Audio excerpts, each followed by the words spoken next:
कुंडली गौरदेव विठ्ठल श्री ज्ञानदेव तुकाराम पंढरीनाथ भगवान की जय गोपाल कृष्ण भगवान की जय प्रभु रामचंद्र भगवान की जय बारके झोपले नाच झोपले श्री गणेशाय नमः श्री पांडुरंगाय नमः श्री प्रभु रामचंद्राय नमः संत जनाची माती मिळाली देकोणी वाग्देवी दाविंदरी शब्द रत्नांची भरणी भरली वेगे आणली भक्ती पिटे पेटे कथेचं अनुसंधान संताची मांदी याळी म्हणून वाघदेवती जी आई सरस्वती देवता शब्द रत्नांची असणारी सुमनमाला पुढे श्रोत्यांच्या गळ्यामध्ये घालतो. आता कथा ऐका.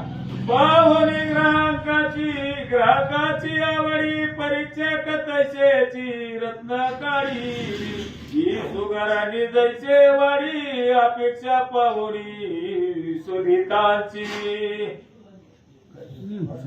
ही ऋतू काळी येती फळे की उत्तम काळ पाहुनिया भले सत्कर्मे करती सकळे निष्काम बुद्धी करोनिया कैसे श्रोत्याचे जाणून अंतर रामकथा रमली साचार जे बदला उर्गेश्वर हे चरित्र परिसार कैसे श्रोत्याचे जाणुनी अंतर. श्रोत्यांच्या मनामध्ये इच्छा होती की रामचंद्राचं चरित्र माहिती आहे सगळ्यांनाच, रामायण माहिती आहे, पण पुन्हा राज्याभिषेक झाल्यानंतरची कथा पुन्हा काय झालेली आहे ती ऐकण्याची आतुरता लागलेली आहे. म्हणून पाताळ खंडामध्ये व्यास महाराजांनी सांगितलेली कथा पाताळाच्या ठिकाणी शेष महाराज वत्सयन ऋषींना ही कथा सांगतोय. तीच कथा तुम्हाला सांगतो ऐका. शब्द वारिदीती भरला पार कविता लक्ष तारो त्वर स्फूर्ती वायूच्या बळे सत्वर जहाज चाले त्वरेने आणि शब्दरूपी असणारी जहाजाई आणि तिचं असणारं लक्ष म्हणजे कविता जे सांगणारे वाघदेवता आहे ती जहाज श्रोत्यांच्या वाघदेवतेच्या कृपेनं त्या पाण्यावरनं तरू लागली असं सांगतात. सद्गुरु कृपा चिदंबर ते शब्द रत्ने भरली अपार संत पेटेची आणली साचार ग्राहक थोर म्हणून या सद्गुरु कृपा आहे आणि त्या सद्गुरु कृपेनं जे काही शब्द आहेत ते शब्द अंतःकरणामध्ये सुचतात, मुखावाटे बाहेर पडतात. कृपा सद्गुरूची आहे असं सांगतात. तरी सादरता देवोनी धन व्याजी शब्दे रत्ने पारखून आसो पूर्वाद्यायी रामा लागून राजाभिषेक झाला. म्हणून आता तुम्ही काय करा, जे काही शब्द आहेत या ग्रंथामधले ते शब्द वाचक काय वाचल, वक्ता काय सांगेल ते ऐकण्यासाठी तुमचे कान सर्वांगाचे करोनी कान कथा ऐका. पाठीमागच्या अध्यायामध्ये रामचंद्राचा राज्याभिषेक झाला.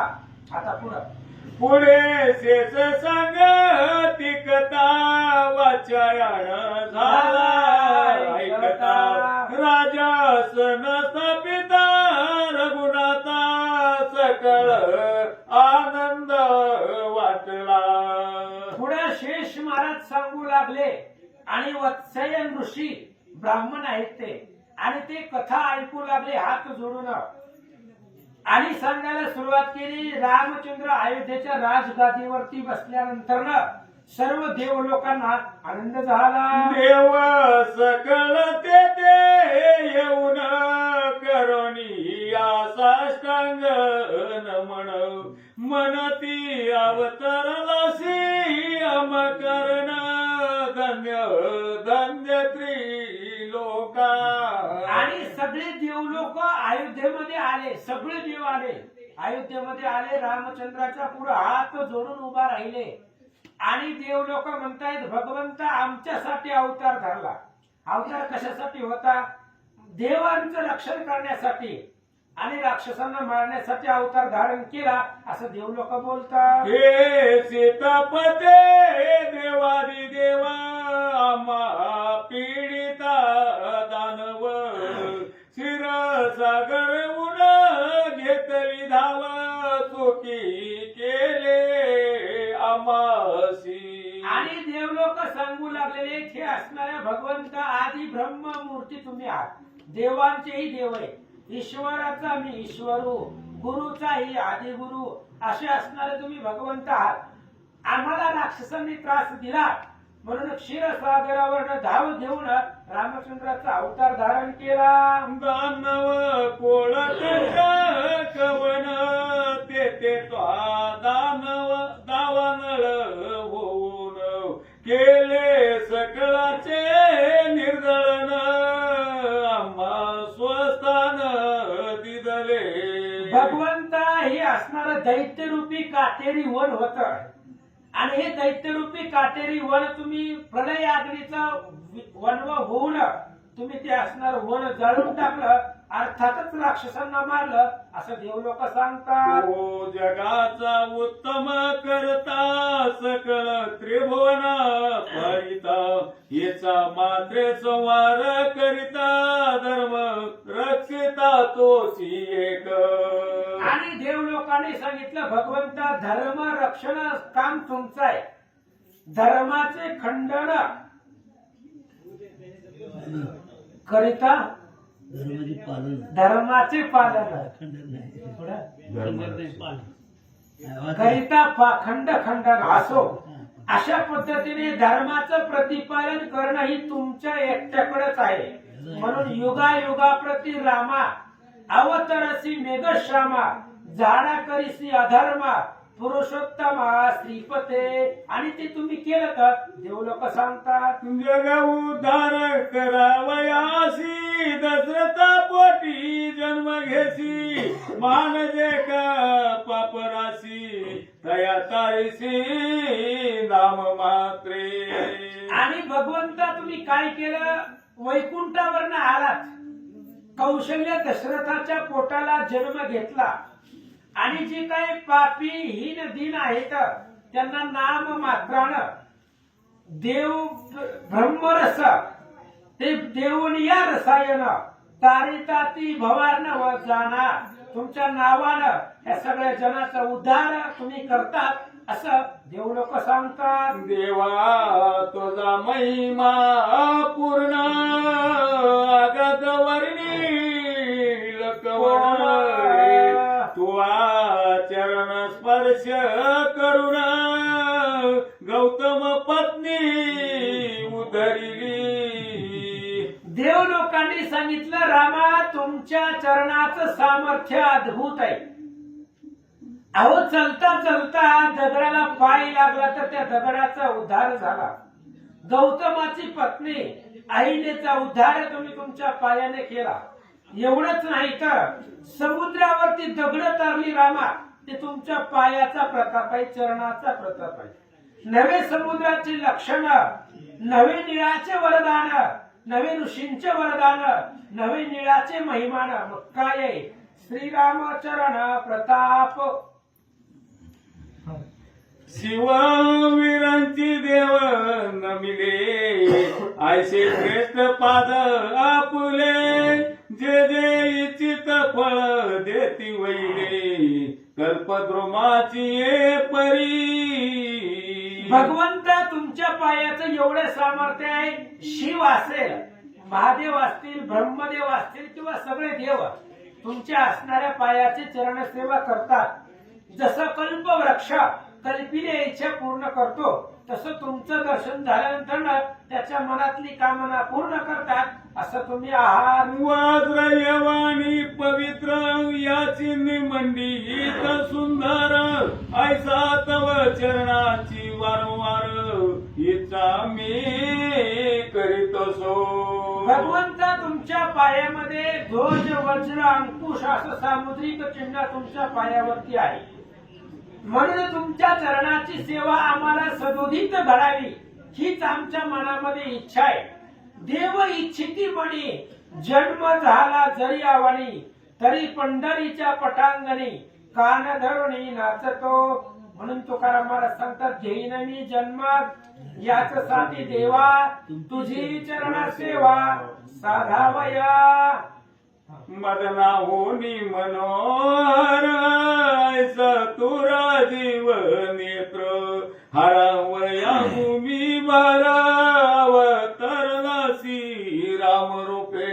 भगवंत जगाचा उद्धार करण्यासाठी तुम्ही ही जमिनीवरचा झालेला भार, अधर्मरूपी भार नष्ट करण्यासाठी अवतार घेतला. जरी नव्हते दुष्ट हणन तरी आम्ही सुखी कैसेन. तो भक्त साह्यकारी पूर्ण निश्चय आमक ओळखिले. भगवंत तुम्ही आमचं ओळखलं अंतर म्हणून अवतार घेतला. आणि तुमचं ब्रीद आहे भक्त राखे पायापाशी, दुर्जनाशी संवाद तुमचा धंदा आहे. घेऊन या चक्र गदा हाची धंदा करीतो आणि ते तुम्ही केलं. तो आजावे यशसी नाम रूप नसे तुझसी. परी संकटी आम पावसी दया अर्णवा. भगवंत तू कसा आहे, दयाळू आहे, कृपाळू आहे. तुला नावही नाही आणि रूपही नाही. जे तुला ज्याचं नाव घेईल त्या असणाऱ्या नावानं तू येतो.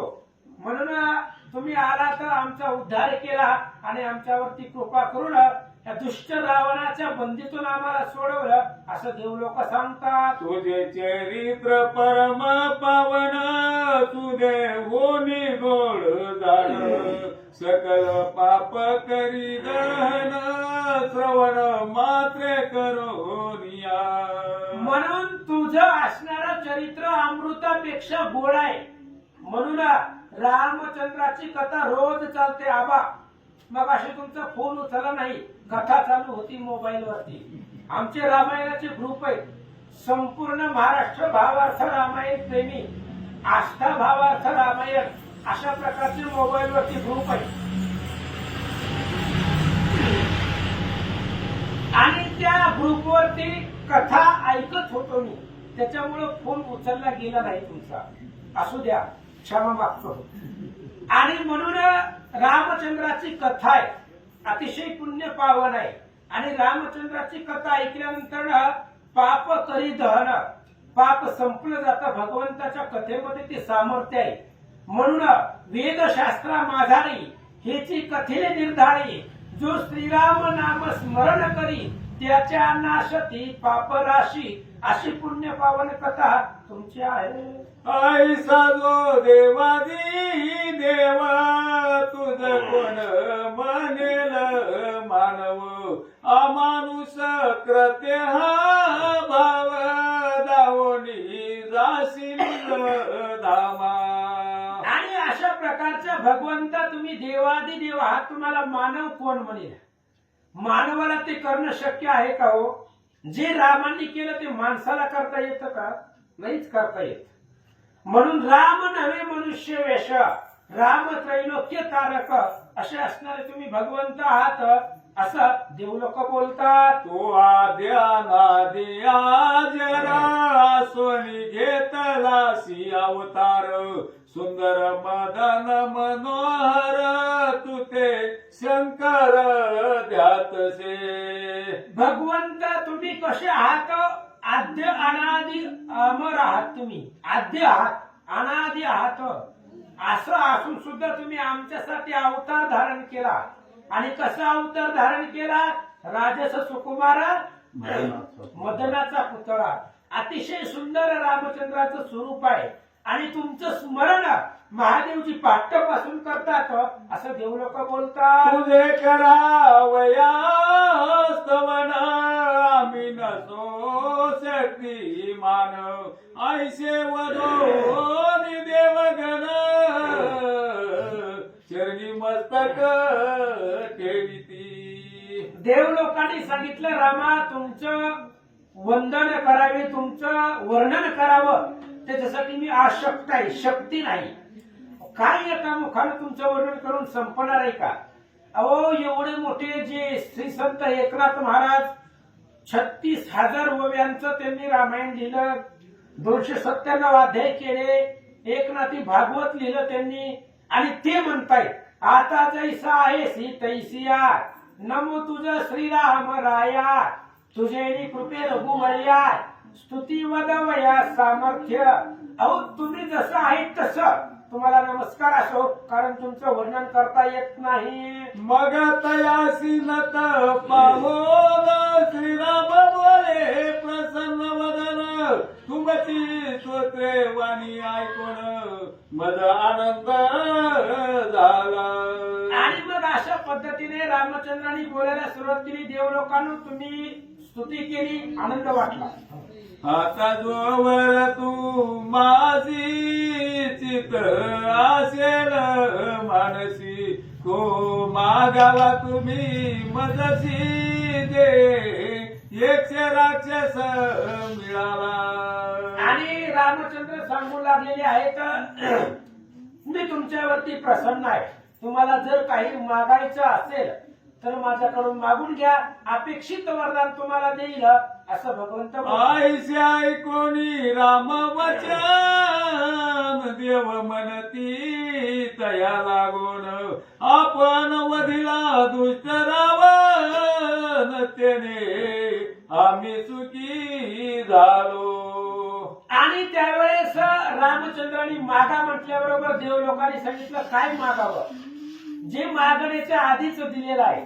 तुम्ही रावणाला मारलं, हेतू केली, कृतकृत्य झालो आम्ही, आमच्या अंतकरणाला आनंद झाला, आता आम्हाला या पलीकडे काही नको असं देवलोक सांगतात. आता हे मागतो तुझसी, की जे जे आम्हा देशी पिढीशी, तया ते संवारोणी आमसी सर्व काळ रक्षावे. देवलोकांनी मागितलं, म्हणले भगवंत आम्हाला एकच द्या, जे जे आम्हाला त्रास देतील, पीडा देतील, त्यांचा वध तुम्ही करावं, त्यांना मारावं असं देवलोक सांगतात. आईशे ऐकोनी देववाणी, तटा तू म्हणे साप पाणी, आणि कवर देवा लागणी, घेता झाला तेरवा. आणि अशा प्रकारे रामचंद्र बोलल्यानंतर देवलोकांनी सांगितल्याबरोबर रामचंद्राने आशीर्वाद दिला. आणि अजून एक देवांना सांगतात काय, देव हो तुम्ही मजसी स्तविले ती भक्ती भावेसी, हा स्तोत्राते जे आहरणीशी श्रवण पठन करतील. आणि रामचंद्र सांगतायत देवलोकांनी तुम्ही आता जी माझी स्तुती केलेली आहे, किती झाले 30 पोळ्या झाल्या, आणि तेवढं तुम्ही माझं स्तवन केलेलं आहे, ते स्तवन तुम्ही केलेलं जे ऐकतील, वाचतील, सांगतील त्यांना दैर दुःख आणि व्याधी तया लागीन होई कधी, सकळ जावून या दुर्बुद्धी माझी भक्ती करतील. आणि हे जे स्तोत्र आता तुम्ही माझी स्तुती केलेली आहे, ते जर कोणी ऐकलं तर त्यांना दरिद्र, दुःख आणि व्याधी त्यांच्या देहाला कधी बंधन करणार नाही, संसारामध्ये तो आनंदाने राहील, माझ्या भक्तीला लागेल. रामचंद्र आशीर्वाद देतात. लोके सुख भोगुन अंती पावती मत पद दान, ऐसे ऐकोनी राम वचन सकळ देव आनंद रे. आणि मग त्यांनी सांगितलं भगवंतांनी हे जे स्तोत्र म्हटलेलं जे ऐकतील, वाचतील ते इह लोकांमध्ये पर लोकांमध्ये आनंदित राहतील. देवांना आनंद वाटला. देवानी श्रीरामाची आज्ञा गेले आनंदे स्वस्थाना, मग रघुनाथे बंधुसी जाना, प्रीती भावे पाळिले. आणि मग असो म्हणले भगवान परमात्म्याची स्तुती स्तवन करून देवलोक निघून गेले. इकडं आपल्या भावांना रामचंद्रानं बोलवलेलं आहे आणि काय सांगतात, सकाळ प्रजेला गोन पुत्रा समान करी पालन, दुःख नसे कवना जाण, सर्व सुखे नांदती. आणि इकडे मग अयोध्येमध्ये रामचंद्र स्वतः राजा असल्यामुळे दुःख, दरिद्र, दैन्य कोणालाही नाही. सगळी प्रजा, अयोध्येची प्रजा, सगळी जीवसृष्टी आनंदाने राहत राम होते. राजा माझी जाण काळी कमला नसे मरण दरिद्रे गेले देशातून रोग कवना न होई. रामचंद्र स्वतः अयोध्येच्या राजगादीवरती आहे, त्यामुळे यमाची हिंमत तिथं येण्याची नाही. त्यामुळे तिथलं मरण संपलेलं आहे. कोणीही मरत नव्हतं. पाऊस वेळेच्या वेळीला पडत होता असं सांगतात. दृष्टी न होय सर्वता ती दृष्टी न नसे तत्वता राजा माझी दुर्भिक्षिता कदा काळी असेना. अतिवृष्टी होत नव्हती, मुसळधार पाऊसही पडत नव्हता, पाहिजे तेवढाच. जास्त पाऊसही पडत नव्हता, दुष्काळही पडत नव्हता. गायी प्राणी सगळे आनंदात राहत होते. परचक्राचे भय नासे शलभ मोषकन वसे सर्वत्र मित्रता से वैर नसे कोणासी. आणि त्या अयोध्येच्या राजगादीवर राम असल्यामुळे परचक्र दुश्मन कोणी येत नव्हते, परसैन्य आक्रमण करत नव्हतं. कारण राम आहे. सिंहाचं बिबट्याचं कुठल्याही प्रकारची भीती नव्हती. सगळे प्राणी वैर भाव विसरून आनंदाने राहत गाय होते. व्याघ्र येते ठाई जीवन सेविती सर्वदायी क्षमादयांतरी पाही सकळांच्या वसतसे. गाई आणि वाघ एका ठिकाणी कधी येत नसतात, पण रामचंद्र राजगादीवरती असल्यामुळे अंतःकरणातलं द्वेष संपलेलं होतं. गाय आणि वाघ एका ठिकाणी सोबतीला बसत होते, राहत होते असं वर्णन करतात. सर्व काळ वृक्ष जाती फळ पुष्प युक्त असती धान्य अपार प्रसवेक्षिती राम राज माझी. आणि सगळं सर्व काळ सुपळीत होतं.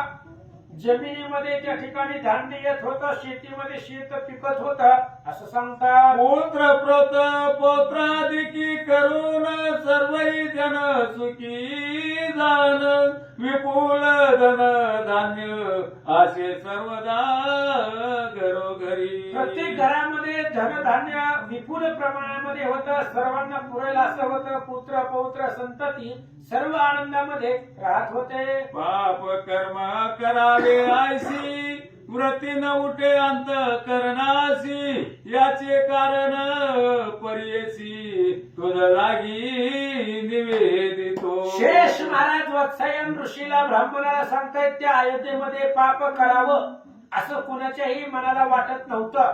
का वाटलं नाही त्याचं कारण सांगतो.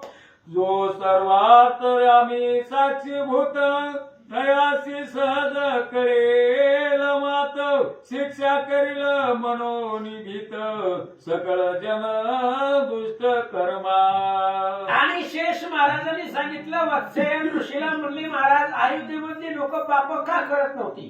कारण साक्षीभूत असणारी लोक भगवंत आहे, प्रत्येकाच्या हृदयामध्ये आहे आणि तोच राजगादीवरती आहे. म्हणून आपण केलेलं पाप कुणाला नाही कळलं तरी आपल्याला माहित असते. आपण म्हणजेच आत्मा, त्या आत्म्याला माहिती असतं. तो आत्मा म्हणजेच आत्माराम आहे आणि तोच राजगादीवरती आहे. त्यामुळे कुणी न सांगतं त्याला कळेल आणि तो आपल्याला दंड करेल, म्हणून कोणी पाप करीत नव्हतं. ऐशे प्रजासे सकळ दया भूत सर्व काळ गायी आसोनी सर्व निर्मळ दुग्ध विपुल पै देती. अशा पद्धतीने सगळं सुखी होतं, आनंदाने होते. गाई वस्त्र दूध गाईला वेळेच्या वेळीला भरपूर येत होतं. वापी खूप तडाग जाण उदके भरले परिपूर्ण ऐसे राज्य सुखे करून चालविले श्रीरामे. सरोवर तलाव नदी नाले सगळे पाण्यानं फुल भरून वाहत होते असं सांगतात. दयाचे प्रजे माझी जनदाभिक नसती पैकवन सकल सत्य धर्मी करून वर्तती जाण सर्वदा. धार्मिक लोक, अहंकारी लोक, दृश्यबुद्धीची लोक अयोध्येमध्ये नव्हते. सगळ्यांच्या मनामध्ये समानुभूती होते, राहू लागले. भ्रमी कोणी नसती, कोणी दुष्कर्म न वसती, तैसेची रजत मनिचिती, नवशे कवनाती अंगी, दंड न होये कवना प्रती, अन्यायी कोण न वसती, क्रोध नये कवना चित्ती, सर्वदा शांत वर्तती जन. कोणाला दंड होत नव्हता, कोणी कोणावरती अन्याय करत नव्हतं, सगळे शांत आनंदानं राहत होते. कवना दुःख नसे ते कोणी रुदन न करीत, दुर्बलत्व कवना प्रत नसे जाणतया स्थानी. कुणाला दुःख नव्हतं, दरिद्र नव्हतं, कुणी रडत नव्हतं, सगळे आनंदाने अयोध्येतले लोक राहत मूर्ख होते. नसती कोणी जन सकळ ज्ञान परिपूर्ण, कठोर हृदयी न मिळे जाण, एकही नरते स्थानी. गोष्ट नसे कवनांगी, सोळन पिढी कवना लागी, एकही न मिळे रोगी, तया राष्ट्र शोधिता. कोणालाही रोग नव्हता, सगळे असणारे निरोगी होते, एकही रोगी अख्ख्या अयोध्येमध्ये सापडत नव्हता, अशी लोक राहत होते. कंप कवनांगी नवता कवना नव्हती, दरिद्रता धरोनिया प्रमतता, कोणी नवते ते स्थानी. युद्ध नसे तया देशी, सकळ वसती गुण राशी, बंध नसे पै कवनाशी, स्नेह वर्तती सकळ. अशा पद्धतीने सगळे आनंदाने राहत होते, एकमेकावरती स्नेह करत होते, कुठल्याही प्रकारचं द्वंद्व युद्ध तिथं नव्हतं, असं आईचे राज अयोध्या बिहारी, चालवी 11 सहस्रे वर्षेवरी, तव संकट ते अवसरी पातले, एक तया ते. आणि रामचंद्राने रावणाला मारून आल्यानंतर 11,000 वर्ष अयोध्येचं राज्य केल्यानंतर पुन्हा रामचंद्राच्या जीवनामध्ये एक असणारं संकट आलेलं होतं. कोणतं? कोणी नेचयाती रजक, आपुले स्त्रेसी बोले देख, मी तुझ लागी निशंक, राहू ने दिग्रा माझी. आणि अनेक वर्ष अयोध्येचं राज्य केल्यानंतर एक रजक त्या गावामध्ये होता आणि परीठ. त्याला सांगितलं, तू माहेराला होती इतक्या दिवस, त्यामुळं आता तुला घरामध्ये घेणार नाही, विचारपूस चौकशी झाल्याशिवाय तुला घरामध्ये ठेवणार नाही, अशा प्रकारे वार्ता सुरू झाले. रामे सीते शीघ्रही ठेविले, अपराध मान मनान आणिले, कैसे मी न करी वाहिले, तुझशी घालविन बाहेरी. त्या असणाऱ्या रजकाने सांगितलं, मी काय राम आहे काय? 14 ते असणाऱ्या वनवासामध्ये सीतेला त्या रावणानं अपहरण करून नेलं, अशोकवनामध्ये ठेवली 6 महिने, आणि कुठल्याही प्रकारची चौकशी न करता, विचार न करता तशीच घरामध्ये घातली. तसाही काय म्हणले, मी त्या सीतेला जसं रामानं घरामध्ये घेतलं, कुठल्याही प्रकारची चौकशी न करता. आता अग्निपरीक्षा दिलेली ह्याला माहित होती का? पण असू दे म्हणले, रामासारखं वर्तन मी करणार नाही, असं तो रजक बोलू लागला. आम्ही तुझ्याचा मळ काढून सुख करते रजक, जाण आमान सोवे कर्महीन, जाई येतोनी तू आता. आणि त्या रजकानं म्हणजेच धोबी होता, कपडे धुणारा, त्याने सांगितलं, आम्ही दुसऱ्याच्या कपड्याची मळ काढतो, मग स्वतःच्या घरातला मळ आम्हाला काढता येत नाही का? म्हणले, स्वतःच्या अंतकरणातला जाईत नाही निघून, तुला तुझी चौकशी झाल्याशिवाय तुला घरामध्ये घेणार नाही, असं तो रजक आपल्या पत्नीला बोलू लागला. ऐसे बोलून स्त्रियेशी रजके निंदिले, रामासी रजक निंदितो आपणासी, ऐसे रामासी कळले पै.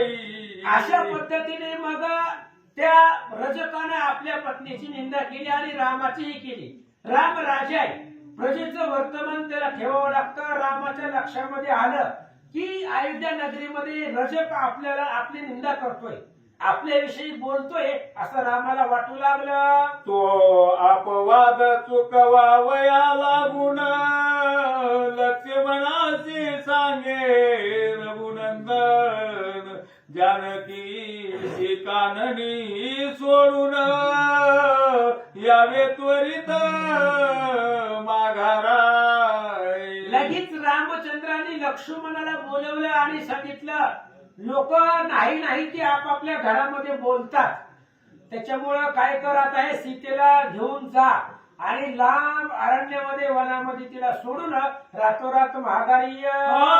ऐकोनी लक्ष्मण सीतेशी नेत अरण्या लागून वाल्मिक आश्रमा समीप जाण सोडून अयोध्ये. लगेच रामाच्या सामन्यावर लक्ष्मणाने रथ आणला, रथामध्ये सीतेला बसवलं, लांब अरण्यामध्ये वाल्मिक ऋषीच्या आश्रमामध्ये तिकडे त्या असणाऱ्या प्रदेशामध्ये सीतेला सोडलं आणि रातोरात लक्ष्मण माघारी आले. जानकी होती गर्भिणी ते पडली गोर काननी मग येऊनी वाल्मिक मुनी आश्रमी नेत येते. ज्या वेळेस लक्ष्मणानं सीतेला वनवासामध्ये सोडलं त्यावेळेस 3 महिन्याची गर्भिणी सीता होत्या आणि त्याच अवस्थेमध्ये वाल्मिक ऋषी तिला आपल्या आश्रमामध्ये घेऊन गेलेले होते असं कथा सांगतात. इकडे अगस्ती मुनी राय अयोध्येशी पातले सद्वय श्रीराम वंदोनी पाये पूजा केली तयाची. इकडे अगस्ती महाराज सहज रामचंद्राच्या भेटीसाठी दर्शनाला आले, रामचंद्रांनी महाराजांची पूजा केली. मग हात जोडोनी पुढती अगस्ती लागी भाषण करीती हे पुढील अध्यायी श्रुती सवी स्तर ऐकावे. असं म्हणले अगस्ती ऋषींबरोबर रामचंद्र संवाद करतील. या अध्यायामध्ये काय काय झालं, रामचंद्राचा राज्याभिषेक झाला, पुन्हा सगळ्या देवलोकांनी स्तुती केली आणि नंतर सीतेला वनवासामध्ये रामचंद्र सोडून आले. लक्ष्मण सोडून आल्यानंतर पुन्हा अगस्ती महाराज भेटीसाठी आले. आता अगस्ती ऋषी बरोबर काय संवाद करतात. श्रीराम स्वमेध कथा गहन वाचित ऐक ताप पुण्य चित होई समाधान चित्त सकळ दुरावे. म्हणून ही राम अश्वमेध यज्ञ आहे, राम अश्वमेध ग्रंथ आहे आणि ही ग्रंथ जर वाचला ऐकला तर त्याच्या पुण्याचा पारावर नाहीये. ऐका. दत्तदास रामचरणी अर्पितसे आपुली वाणी तोचे राम कैवल्य दानी सकल विघ्ने वारिळ. इति श्री पद्म पुराणे पाताल खंडे शेष वचन संवादे रामा स्वमेध अगस्त्य समागम नाम पंचमाध्यायी गोरा.